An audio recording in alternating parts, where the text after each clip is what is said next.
before the Reptilians went underground, before the Greys began their abductions, before Earth's governments cut secret treaties in the dark, there were whispers of another kind of visitor. Tall, serene, human-like, but not human. Their hair shone like gold in starlight. Their eyes, piercing blue, calm, watching. They weren't here to conquer. They were here to warn us. These are the Nordics. And their arrival rewrote the rules of contact. When most people think alien, they think big head, gray skin, cold metal. But in 1952, contactee George Adamski claimed he met a man in the Mojave Desert who wasn't strange at all, except for his aura. Radiant, golden, almost angelic. The being spoke telepathically. His message? A warning about nuclear weapons and humanity's self-destructive path. Others soon came forward, all telling the same story. Human-looking visitors with an otherworldly presence. In his book, The Contactee, historian Greg Agidjian explores how these Nordic encounters formed the backbone of early alien lore, long before Roswell became pop culture.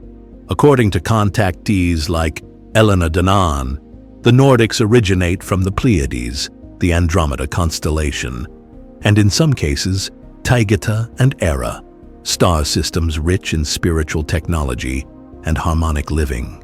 In A Gift from the Stars, Danaan outlines how these beings are not new visitors, but rather cosmic cousins.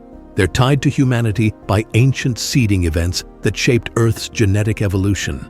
They share over 80 to 90% of our genome, making them more kin than stranger.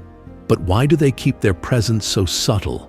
Because they're here to observe, guide, and intervene only when humanity requests it consciously, through frequency alignment.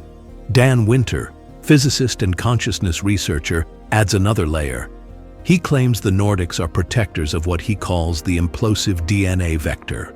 According to Winter, Nordic civilizations mastered the fractal coherence of DNA, using phi-based resonance, or the golden ratio, to evolve spiritually and psychically.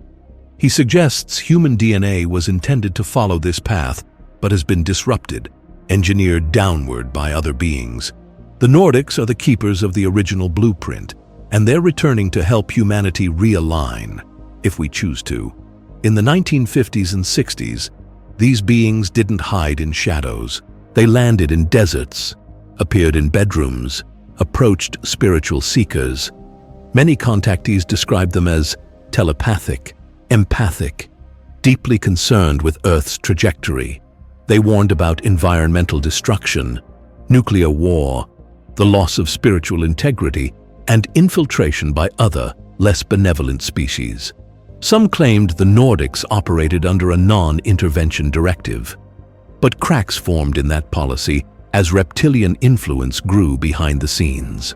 The Nordics aren't hiding from us. They're hiding from them, the Reptilians.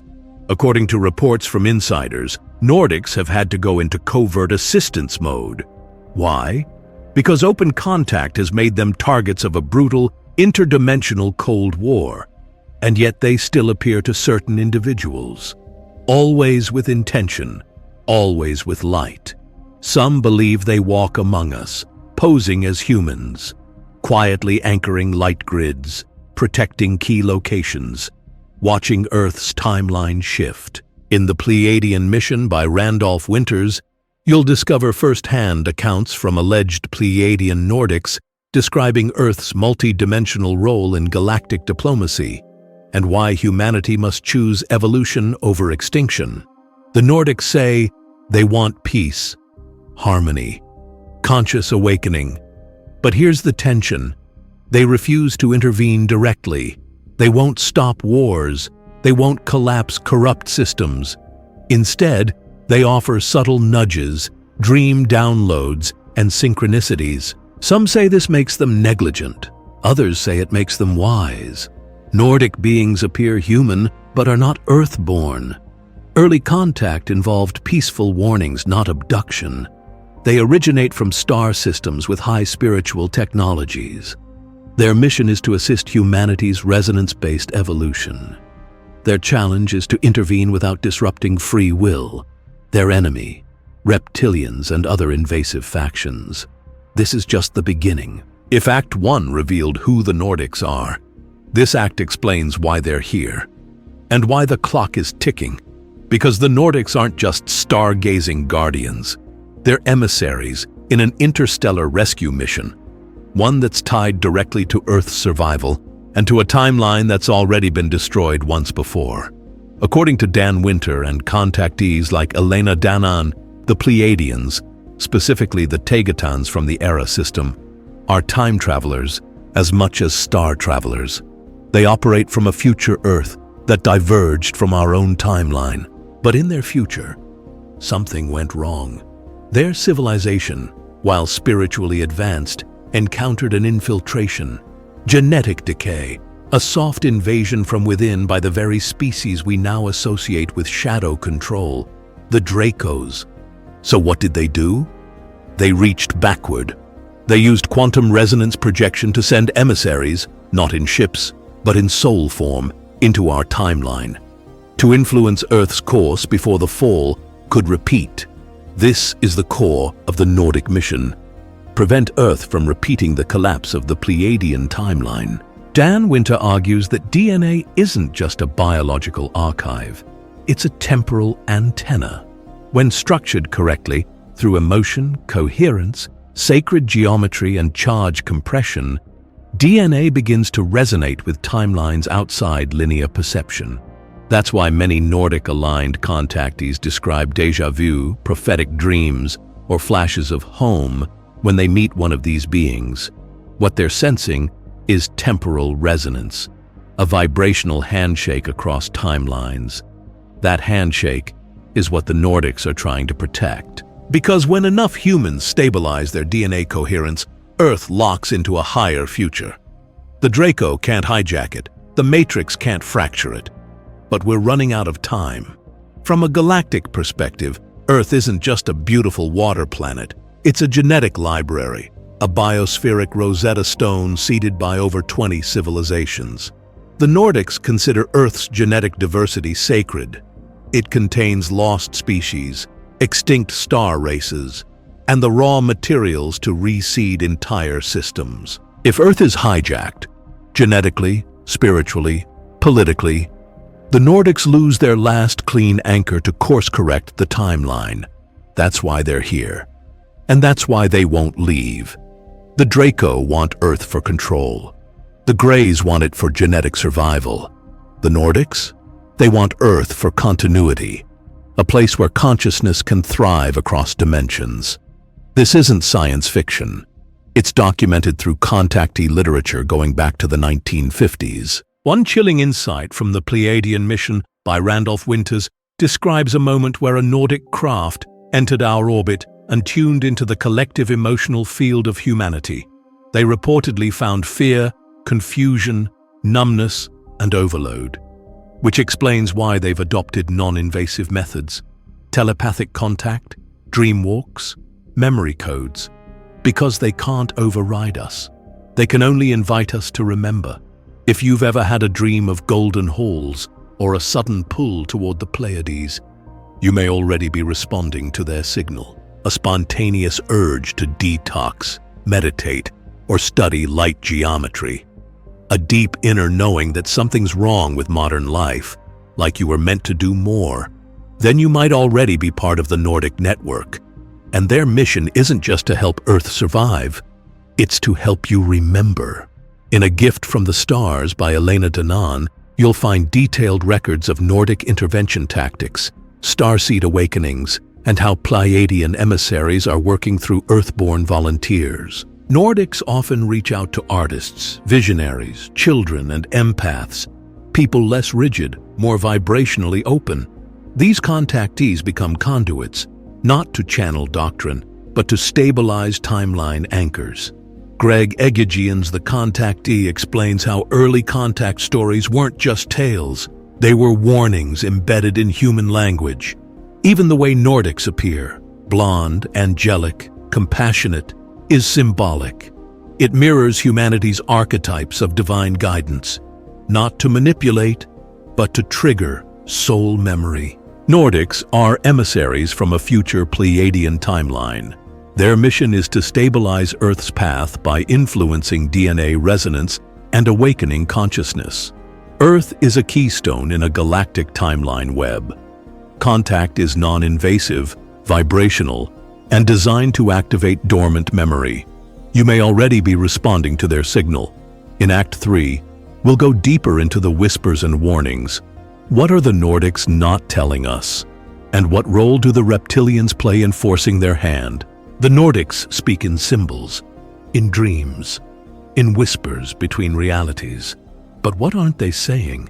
Because for all their light and love, the Pleiadian emissaries have been tight-lipped about something dark, something looming, something that, according to Dan Winter and many contactees, forced the Nordics to accelerate their mission on Earth. It begins with a shadow. Beneath Earth's surface, and behind our governments, lurks an influence so ancient, so embedded, that even the Nordics tread carefully. They are the Draco-Reptilian elite. Not all reptilians are malicious, but the Alpha Draconis faction is the one that seeded control hierarchies, power pyramids, and parasitic energy systems. And according to contactees and whistleblowers, from Elena Danaan to the late William Tompkins, they've infiltrated everything: finance, military, media, and yes, even parts of the UFO disclosure movement. So why don't the Nordics just come down and expose it? Because if they move too soon, the Draco retaliate. With technical, with terror, with timeline disruption. According to Dan Winter, Earth is currently in a plasma shearing zone, a kind of vibrational choke point. Think of it like a clogged artery in space-time. If the Nordics flood Earth with energy or overt contact while our collective frequency is still dissonant, the shearing effect amplifies and could cause planetary rupture, physical or psychic. That's why the Nordics wait, why they whisper, why they don't always answer. They're navigating quantum ethics. They're here, but their hands are tied until enough humans consciously choose awakening over comfort. While the Nordics are trying to activate starseed memory gently, the Draco are activating control codes through media trauma, synthetic foods, EMF overload, and spiritual bypass trends. They trigger fear-based DNA expression, a survival loop that cuts off higher insight. The result? You can't hear the Nordic signal if your system is stuck in fight or flight. Greg Egigian, in The Contactee, warns that the modern UFO narrative has been sanitized, turned into spectacle. But the original contactees spoke of cosmic warfare, moral choice, and energetic manipulation. That message was buried by design. Many reptilian hybrids can mimic the Nordic appearance. Using biomorphic fields and neural entrainment, they project calming energy. The purpose? To destabilize trust in contact, to poison the well of disclosure, and in the chaos, push through their hybrid operatives, quietly integrating into power systems while humanity fights over what's real. The Nordics won't expose this directly, but they encode warnings, symbols in dreams, sudden shifts in your emotional state, urges to relocate, change diet, leave old patterns. These aren't mood swings, they're timing cues. Behind their silence is a truth the Nordics hold gently.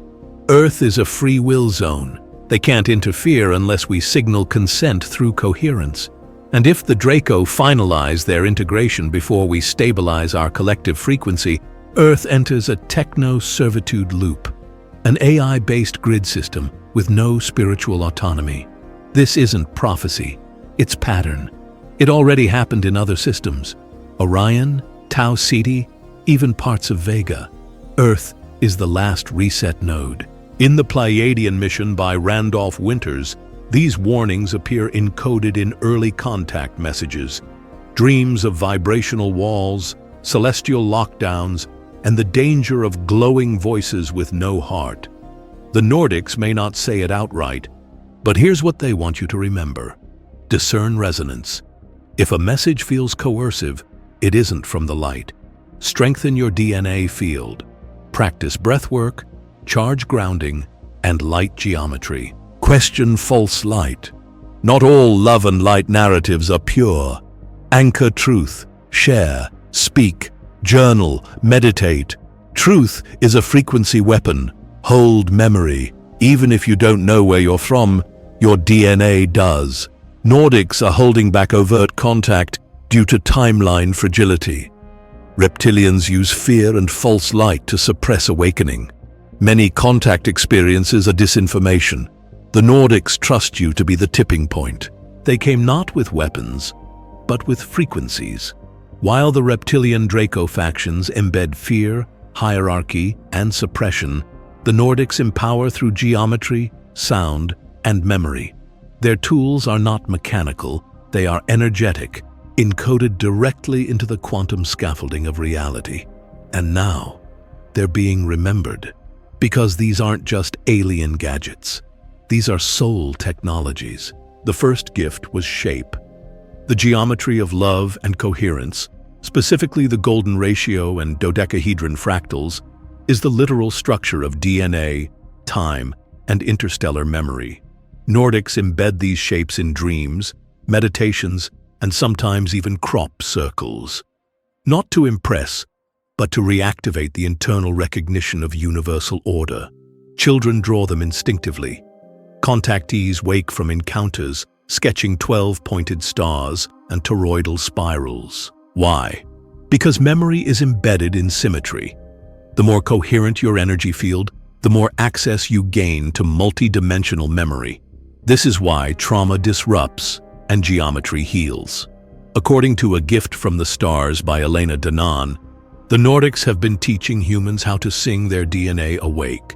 Sound, especially when calibrated to frequencies like 528 Hz, 963 Hz, or the Fibonacci range, acts like a tuning fork, breaking through fear fields and psychic interference. Many abductees report being taught tones or mantras by Nordic beings during dream time or contact sessions.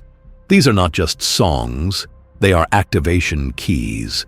Your DNA acts as a phase conjugate antenna. When you speak truth or sing harmony, you're literally transmitting signals back to your cosmic family. These tones don't summon ships, they summon remembrance. One of the most advanced Nordic teachings is that of the light body, the interdimensional structure around your form. This light body allows you to time travel, dream navigate, and resist psychic attack.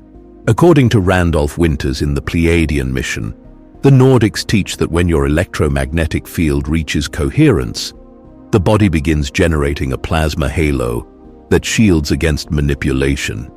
It's not a shield of belief, it's physics.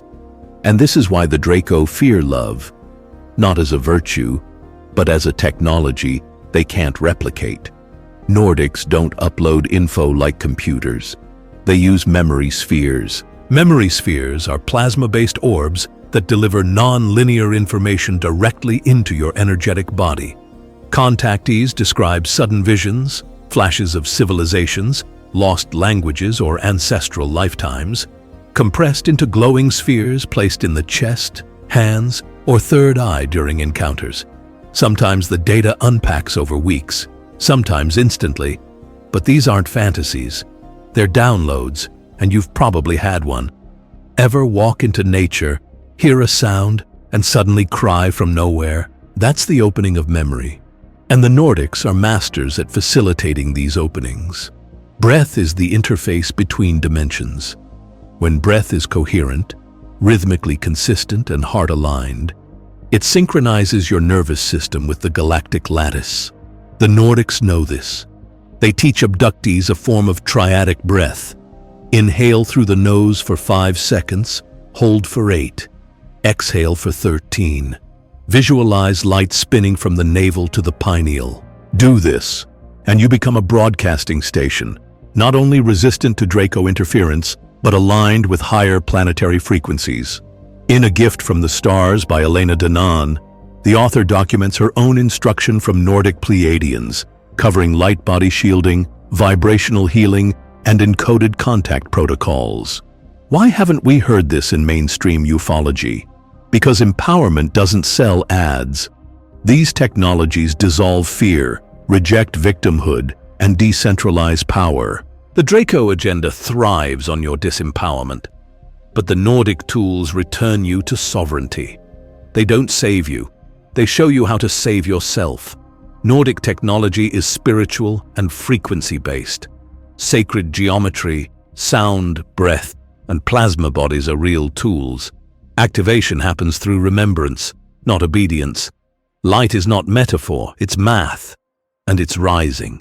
You've heard the whispers of a silent war above our heads. But this is no myth. This is the oldest Cold War in our galactic neighborhood. The Nordics and the Reptilians have been locked in a multidimensional struggle for millennia. Not for planets, for timelines. And Earth? Earth is the keystone. Reptilian factions, especially those aligned with the Draco Empire, operate through control grids, fear, hierarchy, secrecy. Plasma physics suggests their bodies are literally unable to sustain bliss states. Their DNA lacks the fractal coherence of love. So to survive, they need to harvest loosh, the emotional energy emitted by fear, pain, and trauma. That's why they fund wars but hide in peace talks. They manipulate media but worship shadows. They infect institutions, from finance to religion, because influence means energy. In A Gift from the Stars, Elena Dannon reports the Reptilians have placed operatives inside global councils, using cloned hybrids and psychic implants to disrupt sovereignty from within. They don't need ships, they just need you to stay scared. The Nordics, in contrast, operate by resonance. They're not saviors, they're equal allies. Their mission isn't to rule, but to restore. According to the Pleiadian mission by Randolph Winters, these beings come from star systems like Era in the Tegeta cluster, carriers of ancient Lyran codes. Their civilizations are built on transparency, spiritual integrity, and harmonic alignment. In other words, they remember what we forgot, and they've been trying to help us remember ever since the fall of Atlantis, when human DNA was shattered during the last Draco infiltration. This isn't just a war of races, it's a war of waveforms. The Draco use inversion fields, trauma loops, symbols, and energetic implants to distort our phase conjugate fields, severing our access to coherent memory. The Nordics counter by introducing geometry, breath, sound, and sacred union, tools that rebuild DNA coherence from the inside out. Each side is playing chess with dreams, symbols, bloodlines, and birth patterns. Earth is not neutral ground. It's a testing ground, and your soul is the peace both sides want. Elena Dannon reveals a staggering truth in A Gift from the Stars. Human DNA contains over 20 extraterrestrial lineages: Lyran, Syrian, Arcturian, and yes, Draconian. This makes us prized real estate. We are both target and trophy. The Reptilians want to overwrite our DNA with conformity. The Nordics want us to activate it through conscious awakening. So when you heal trauma, break generational curses, or even hold gratitude under pressure, you're not being spiritual. You're being tactically disruptive. You are winning a war they hoped you'd never see. According to contactee research, the Draco stepped up infiltration after World War II, exploiting nuclear detonations to punch holes in the magnetic grid. This allowed psychic surveillance, soul tracking via trauma imprint, and easier access to abductee programs. Meanwhile, the Nordics activated thousands of starseeds, reincarnating as humans, placed in families, often through lines of resistance. If you've always felt, "not from here," that's not fantasy. That's assignment memory bleeding through. In The Contactee by Greg Egajan, first-hand testimonies describe Nordic encounters during the Cold War, offering warnings, DNA healing, and even emotional training. The book explores how these beings worked behind the scenes to counter Draco interference. Many ask, if Nordics are here to help, why not go public? Because consciousness is the currency. If humans aren't ready to engage in vibrational sovereignty, Nordic contact would induce fear, which empowers the Draco.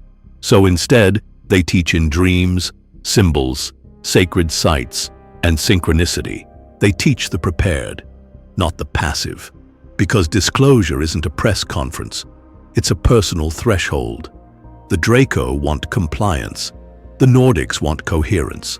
One side wins when you're numb. The other wins when you feel fully. This is why they haven't left. This is why you're hearing this message now. Because your decision to love, forgive, remember, breathe, sing, connect, that's not weakness. That's a cosmic battle cry. Nordic-Draco conflict is an ancient war over frequency. Earth is the keystone battleground. DNA, emotion, and symbols are the weapons. Sovereignty is how we win, not escape. So we've arrived here, on the edge of two timelines. One where Earth continues to spiral into chaos and distraction, and another where humanity awakens, joins a galactic family, and steps into cosmic maturity. This act is about that second path, and why the Nordics, our silent watchers, may be preparing to step out of the shadows.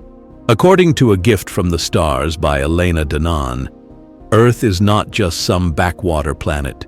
It's considered a planetary node in a vast interstellar network of intelligent life, governed loosely by what is known as the Galactic Federation of Worlds. This federation doesn't rule. It orchestrates balance. Members must meet 3 criteria: demonstrate species-wide awareness of free will, develop resonance-based communication, and choose sovereignty over subjugation. The reason Earth hasn't had full contact yet? We've only partially passed step 1, and yet, because of Nordic intervention, we are closer than ever before. Let's be clear. The Nordics are not here to save us. They're here to prepare us, to align us with frequencies that allow for conscious contact. Advanced extraterrestrials only maintain contact with coherent heart fields, meaning civilizations whose electromagnetic biosignature is tuned to love, truth, and unity. The Nordics use subtle nudges, telepathic guidance, dream incubation, sacred geometry downloads, emotional mirroring. Why? Because you are the antenna. Their strategy isn't invasion, it's invitation, for your soul to remember what it's encoded to do. Over the last 20 years, the frequency of synchronicity, mass dreams, and Kundalini awakenings has exploded. This is not random. It's the Nordic activation window. Global hotspots, Sedona, Mount Shasta, Uluru, are emitting higher magnetic resonance than ever recorded. These nodes serve as Earth's chakras. Many believe Nordic ships monitor and calibrate these locations. You may have already felt it. Increased déjà vu, seeing numeric codes like 1111 or 144, a sudden pull toward nature, art, healing, or truth. Discomfort with lies, even small ones. This is not burnout, it's soul realignment. If the Reptilians sought to erase memory, the Nordics are here to restore it. Every chant, breathwork session, or dream that reconnects you with cosmic lineage is a strike against the artificial grid. Plasma coherence theory suggests that when enough humans sustain emotion in a geometric phase, it forms a standing wave. That standing wave becomes a kind of planetary immune system. It blocks hybrid manipulation. It calls benevolent contact. It anchors planetary ascension. You're not waiting for motherships. You are the signal they're waiting for. In the Pleiadian mission by Randolph Winters, you'll discover detailed Pleiadian strategies for planetary awakening, including emotional integration, dimensional bleeding, and contact protocols. Real evolution begins when emotion and wisdom unify. The Nordics aren't here to change us. They're here to remind us what we are. There is no audience anymore. Everyone is on the stage. Here's how you contribute to planetary readiness. Speak the frequency. Let your voice hold truth. Anchor the memory. Keep a dream journal. Track star codes. Build community resonance. No structure needed, just heart coherence. Prepare for contact. emotional neutrality and peace. You don't need a spaceship. You need permission from your own DNA. The Nordic Alliance believes Earth is ready for its first open contact window, projected by many contactees to occur between 2026 and 2032. But that depends on us. Disclosure won't begin with presidents. It'll begin with you explaining your dream to a friend without shame. That's how the veil dissolves.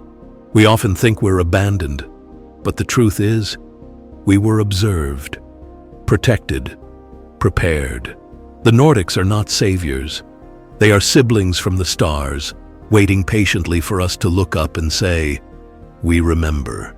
Because when enough of us do, contact will not be a shock. It will feel like coming home. If this resonates, dig deeper into our cosmic support systems in the Pleiadian mission. It's a field guide for the awakening soul. And if you think the Nordics were mysterious, wait until next week's episode. Reptilian aliens and the Shadow Elite, the real puppet masters. Subscribe, share the signal, and remember, they can't stop the awakening, because it started with you.